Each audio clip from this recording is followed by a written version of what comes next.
Hello बच्चों, अगला tutorial start करते हैं इंटीग्रेशन का। वो छोटा सा ट्यूटोरियल होगा क्योंकि एक स्पेशल टाइप करवा रहा हूँ मैं।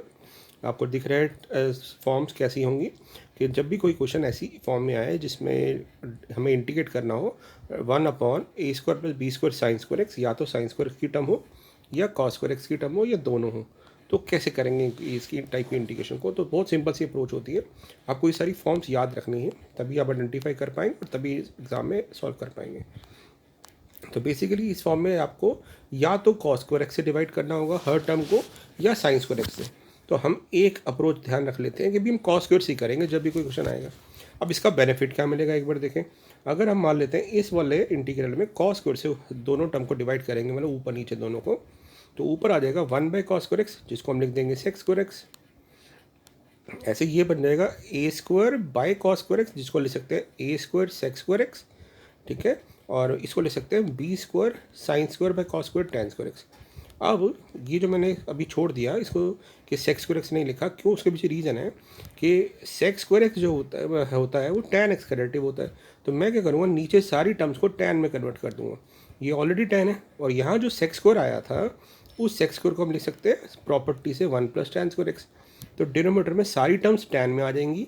फिर हम क्या करेंगे, tan का डेरिवेटिव ऊपर मिल रहा है तो tan x को p पुट कर देंगे। सेम अप्रोच यहाँ होगी कि जब आप इसको cos² से डिवाइड करोगे तो ऊपर आ जाएगा sec²x, which is the derivative of tan x, and in the denominator we have a² sec²x, which can be written as 1 + tan²x and plus b². Then we will put the tan x equal to p and we have the derivative of sec²x, right. और same approach यहाँ होगी। तो जब भी ऐसी कोई form आए तो आपको क्या करना है, you have to divide by cos²x। Start करते हैं क्वेश्चन से। जैसे मान लेते हैं हमारे पास फर्स्ट क्वेश्चन आया, we have to integrate dx/3 + 4 sin²x। तो क्या करना है हमें, we have to divide it by cos²x। तो जब हर टर्म को आप cos² से डिवाइड करेंगे तो ये आ जाएगा आपके पास 1/cos² यानी sec²x, और डिनोमीटर में आ जाएगा आपके पास 3/cos², which is 3 sec²x and plus 4 tan²x। Now we can write this sec²x as 1 + tan²x। तो इसको हम लिख देते हैं 1 + tan²x लिख सकते हैं, और ये 4 tan²x तो है ही। तो ये मिल जाएगा मेरे को sec²x अपॉन, इस ब्रैकेट को ओपन करेंगे तो 3 × 1 3 मिल जाएगा, और 3 tan²x + 4 tan²x 7 tan²x आ जाएगा। ठीक है, अब आपको क्या करना है, tan x को p पुट करना है। तो we have sec²x dx = dp। तो जब हम ये पुट करेंगे तो ये कौन सी फॉर्म आ जाएगी, ये आ जाएगी 7.4 वाली फॉर्म जिसमें हम फॉर्मूलेस लगाते थे, राइट। तो देखिए dp/3 + 7 p² आ गया। अब अगर मैं p² का कोएफिशिएंट 1 बनाना चाहता हूँ तो मैंने 7 डिनोमिनेटर से कॉमन ले लिया, तो ये बन गया p² और प्लस 3/7, और 3/7 को लिख सकता हूँ √3/7 का होल स्क्वायर। तो x² + a² की फॉर्म लग गई ना। तो x² + a² का फॉर्मूला क्या होता था, 1/a, तो 1/√3 अपॉन √7। तो √7 को ऊपर ले जाते हैं, tan inverse of p/√3/√7 + c। अब आप क्या देख रहे हो कि √7 से ये √7 कट जाएगा तो √7 दे जाएगा यहाँ पे। तो हमारा फाइनल आंसर क्या आ जाएगा, यहाँ पे फाइनल आंसर आ जाएगा आपके पास 1/√7 × √3 यानी 1/√21 tan इनवर्स ऑफ, और मैं p की वैल्यू पुट कर दूंगा, p tan x है, तो ये बन जाएगा √7 tan x अपॉन √3 + c। तो ये हमारे पास आंसर आ गया। ठीक है, एक और क्वेश्चन करते हैं। अब जैसे ही sin² आया है ऐसे ही cos² भी तो आ सकता है। तो हम अगला क्वेश्चन करते हैं cos² का। तो अब आपका आएगा 3 + 4 cos²। ये कांस्टेंट कुछ भी हो सकता है, ज़रूरी नहीं कि 3 और 4 हो। क्या अप्रोच है हमारी, हम cos² से डिवाइड कर देंगे। हमें एक सिंपल सा रूल पता है, cos² से ऊपर नीचे डिवाइड कर देंगे, तो ऊपर आ जाएगा यहाँ पे डिनोमिनेटर में 1/cos² यानी sec² dx, और नीचे आ जाएगा 3sec² और 4cos²/cos² हो जाएगा। अब हम क्या करेंगे, we will convert the terms in the denominator into 10। कैसे, sec² को ले सकते हैं 1 + tan²,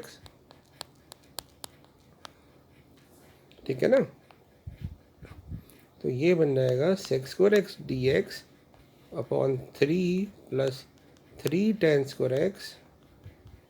+ 4। Finally we have sec² upon 7 + 3 + 4, 7 कर दिया आपने, और 3 tan²। अब क्या करेंगे हम, we will put tan x = p, tan x को p पुट करेंगे, sec² dx dp बन जाएगा, और आपका इंटीग्रेशन हो जाएगा dp अपॉन 7 + 3p²।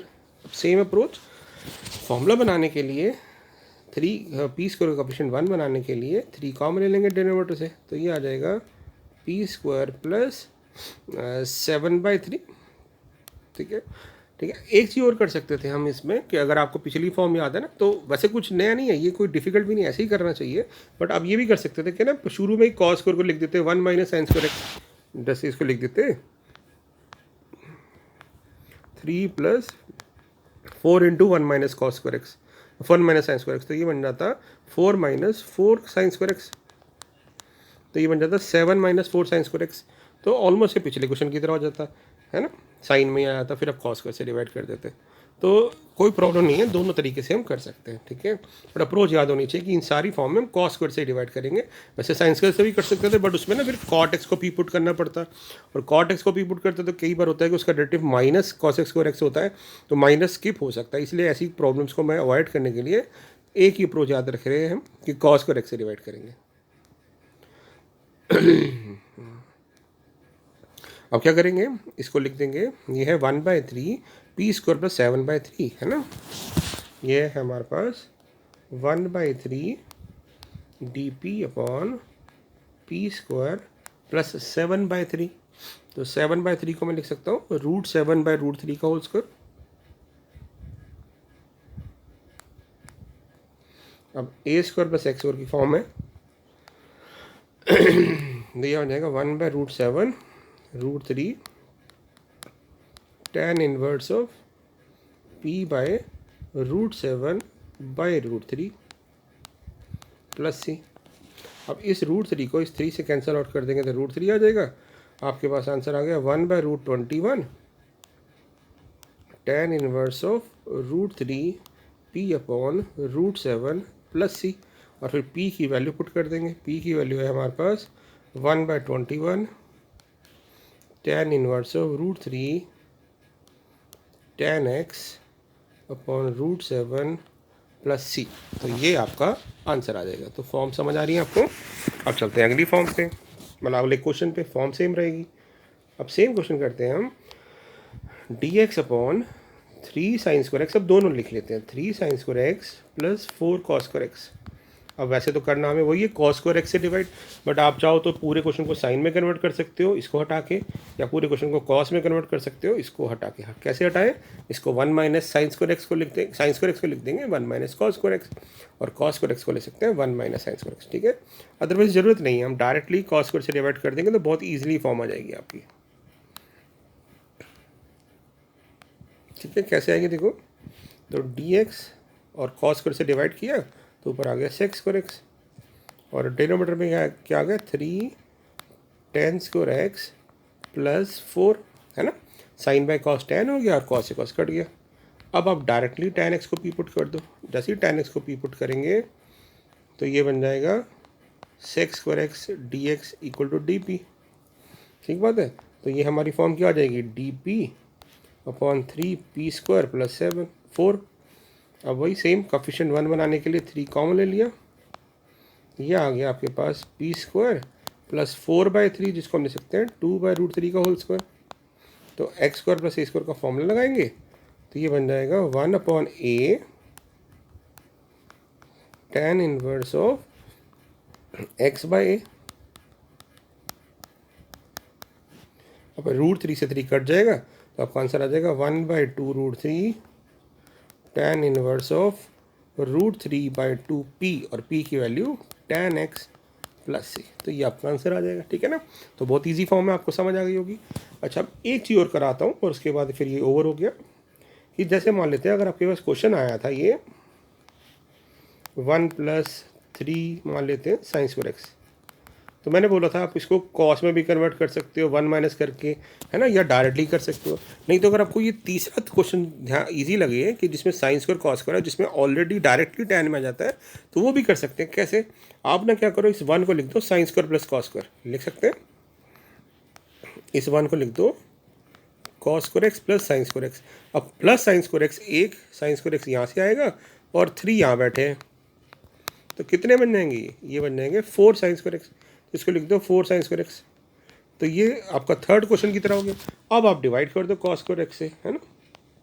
तो बात वही है, सारे तरीके पॉसिबल हैं और सारे एप्लीकेबल भी हैं। जैसे आप कॉस स्क्वायर से डिवाइड करेंगे तो ऊपर आ जाएगा sex square x D x, नीचे आ जाएगा 1 और 4 tan स्क्वायर एक्स। समझ रहे बात? ऐसे अगर जरूरी नहीं कि यहाँ पे 1 हो, अगर यहाँ पे 5 होता, आप सोच रहे हो कि 1 होगा तभी करेंगे, नहीं। अगर आप 5 होता तो लिख देते 5 × 1 और फिर 5 को लिख देते sine square x plus cos square x. तो कोई प्रॉब्लम नहीं है, आप शुरू में भी साइन कॉस स्क्वायर में डिवाइड कर सकते हैं, ठीक है। ये हटा दिया मैंने ताकि आपको कन्फ्यूजन ना हो। अब आप क्या करेंगे, tan x को p पुट करेंगे, sex square x D x D P बन जाएगा और ये फॉर्म हो जाएगी dp/1 + 4p स्क्वायर। 4 कॉमन ले लेते हैं नीचे से, तो ये आ जाएगा dp/p स्क्वायर प्लस 1/4 और 1/4 को ले सकते हैं 1/2 का होल स्क्वायर। तो फॉर्मूला लगा देंगे 1/a, अब ये 1/2 है, tan इनवर्स ऑफ x/a, तो p/½ प्लस c हो गया। फिर 2 से 4 कट जाएगा तो आपका आंसर आ जाएगा 1/2 tan इनवर्स ऑफ 2p और p की वैल्यू क्या है, tan x प्लस c। तो यानी सब में tan x ही p पुट करना है, ठीक है ना। तो ये फॉर्म आपको क्लियर हो गई होगी।